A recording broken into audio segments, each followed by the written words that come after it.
The law of use. And it goes something like this. Whatever you don't use, you lose. Lack of use causes loss. On this planet. Maybe not the next one, but on this one. If you tie your arm to your body, leave it there long enough, you'll never use it again. It's over. For the arm. Now, it may not be over, but it's over for the arm. The only way to keep the use of this arm is what?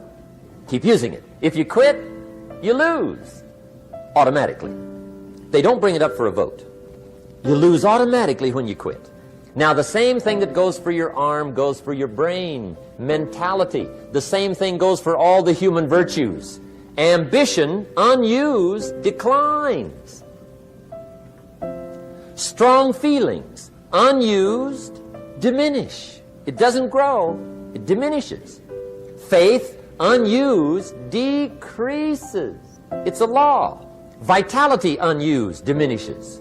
Energy, unused, decreases. The guy says, well, I'm going to save up my energy.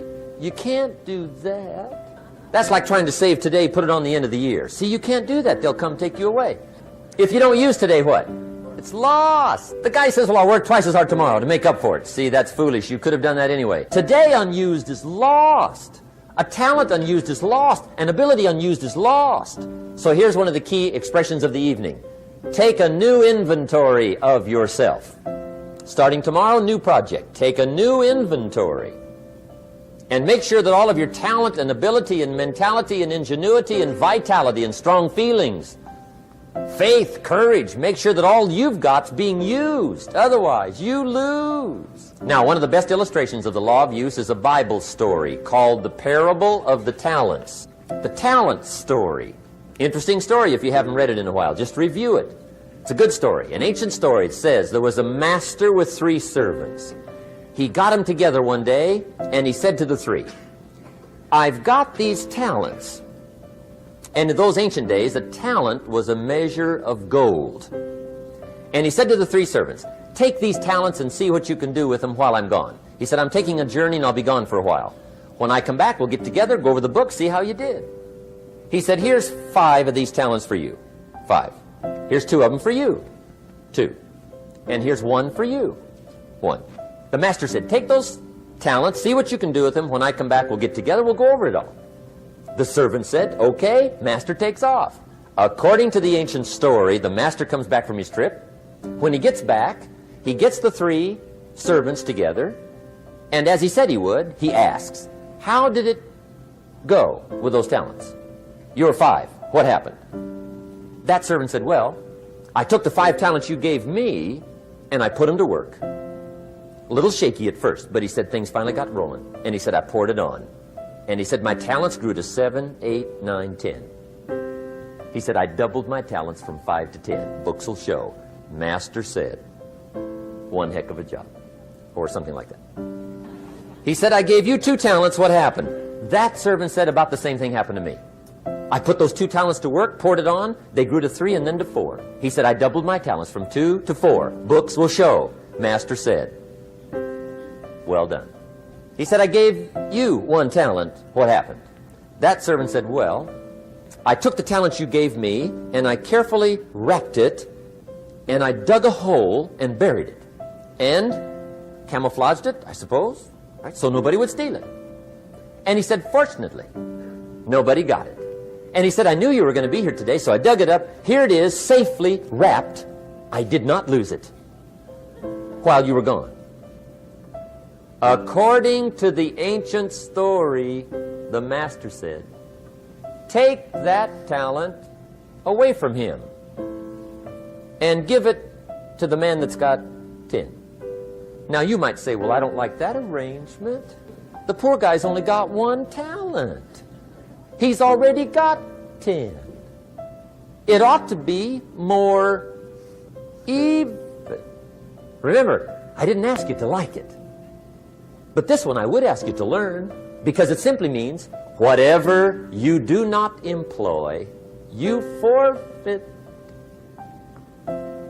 It's a law. So learn well the law of use. Now here's the second one.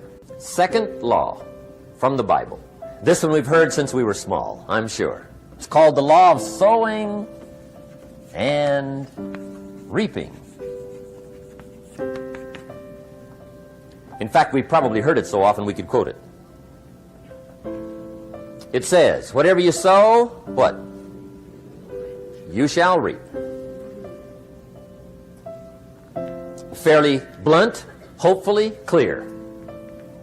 Here's my first suggestion on the law of sowing and reaping. Don't try to beat it. You might as well try sitting on the sun in the morning. Keep it from coming up. You'll have better luck. Whatever you sow, you reap. Now, for a fair share of my life, I'm a bit mixed up on how all this applies. Among a lot of things I was mixed up on. I knew I wasn't reaping too good. That I understood. My problem was I was confused about what was causing it. Remember me with the funny list? I thought those are the reasons why it isn't working out well. And then Mr. Schoaf gave me the clue that helped me figure it all out. He said, Mr. Rohn, I have another answer for you. There's another way to quote this law that'll show you where the problem is so you can go to work on it right away. All you need to know is where the problem is, then you can go to work on it. So he quoted me the law another way, and I found out what my problem was. Here's the way you quote the law. Whatever you reap is what you've sown. Now I knew what my problem was. Whatever you reap is what you've sown.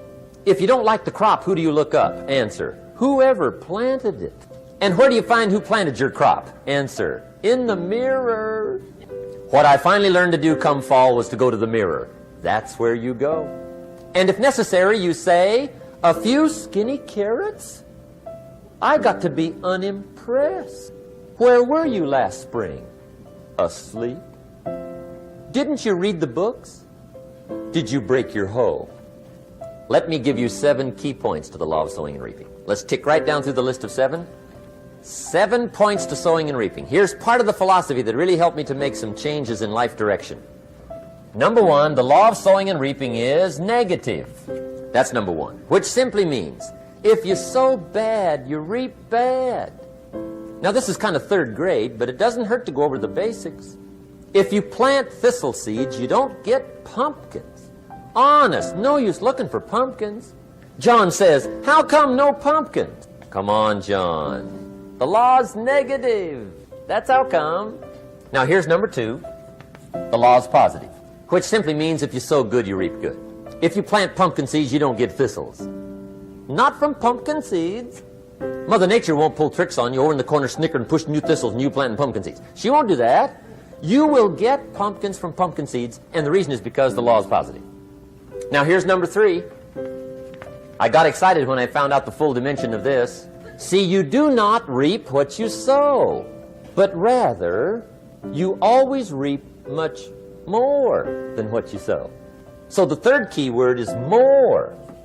You don't get back what you put out. You get back much more than what you put out. And it works both positive and negative. On the negative side, it said, if you sow to the wind, you reap the whirlwind. So you've got to get ready for that, or you will be naive. See, anybody can, whether you will or not. See, that's the question. And here's a good question to ask. We are all buying somebody's plan. The question is, whose? Who's got you talked into doing what you're doing? Who's got you talked into your present plan? See, 10 years from now, you will surely arrive. The question is, where? But see, anybody, if you want to, can go searching for a good plan, pick it, and start working it. And sure enough, as the time passes, as it surely will 5 years from now, 10 years from now, then you'll be winding up wearing what you want to wear, driving what you want to drive, living where you want to live, become what you want to become. But now's the time to fix the next 10 years. And who can? Anybody. Here's number 6. The 6th key to sowing and reaping. This is leveling with you now, as we promised to do. There's one thing better than the truth, and that's the whole truth. And here's part of the whole truth of the law of sowing and reaping. Number 6 is, you could lose. There are times when you just lose, no matter what you do. It's that kind of planet. You reap what you sow, yes, but what does that mean? Yes, but, well, the farmer plants his crop in the spring, takes care of it all summer, loves his family, works 10, 12 hours a day, 6, 7 days a week, is an honorable man. Come fall, he's got a beautiful crop, and he deserves every bit of it. But the day before he sends the combine's into the field, a hailstorm comes along and beats it all in the ground, which means you lose. Somebody says, well, what did he do wrong? Answer, nothing. It's just that kind of planet. Sometimes it's going to hail on your crop and rain on your parade, so you got to get ready for that or you will be naive. That's just part of the life arrangement. And don't press me why. I was not in on some of the original decisions here, so I don't know how it got set up. But there's just times, sometimes you lose. That's part of life. But now here's number 7. The 7th key to sowing and reaping. And it goes like this. It's just another way to quote the same law. And it goes like this. If you don't sow, that's just another way to quote the law. If you don't sow, what? You don't reap. You don't even have a chance. So if you looked at your game plan tomorrow, you might come to the quick conclusion, I got to get some sowing going. How true. Get you some sowing going. And remember, you've got plenty of time. You've got all the time there is.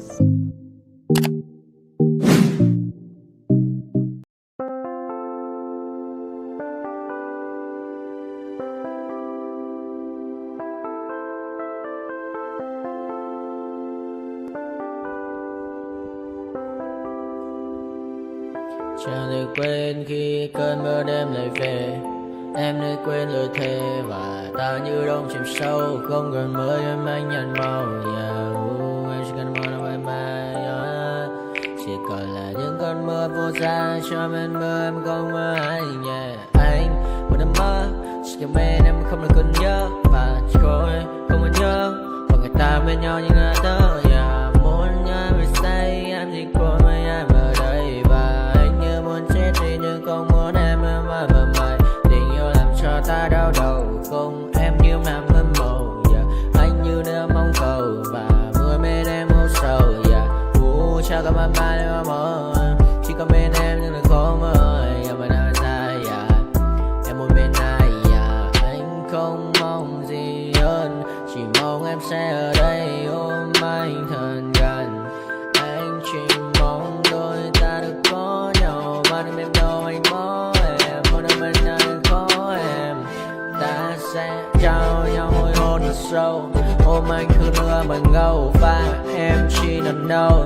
Anh không muốn em ở đâu đâu. Một cơn gió thứ anh không mơ cầu. Mà không đôi anh mà bên giờ. Anh chỉ là my friend. Em quên đi bao lời hứa. Quên đi cả những ngày xưa. Anh chỉ là muốn chưa. Em cứ một chưa. Mà đừng ở đêm ở đêm. Anh nhìn một đôi bằng kem. Không như là ba chỉ là thêm. Cho em nhiều hơn như là kem. Chỉ cần là mưa thôi. Em chỉ cần là mưa thôi. Còn ai sẽ là nắng rồi.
try to stay strong and fake a smile until I look away.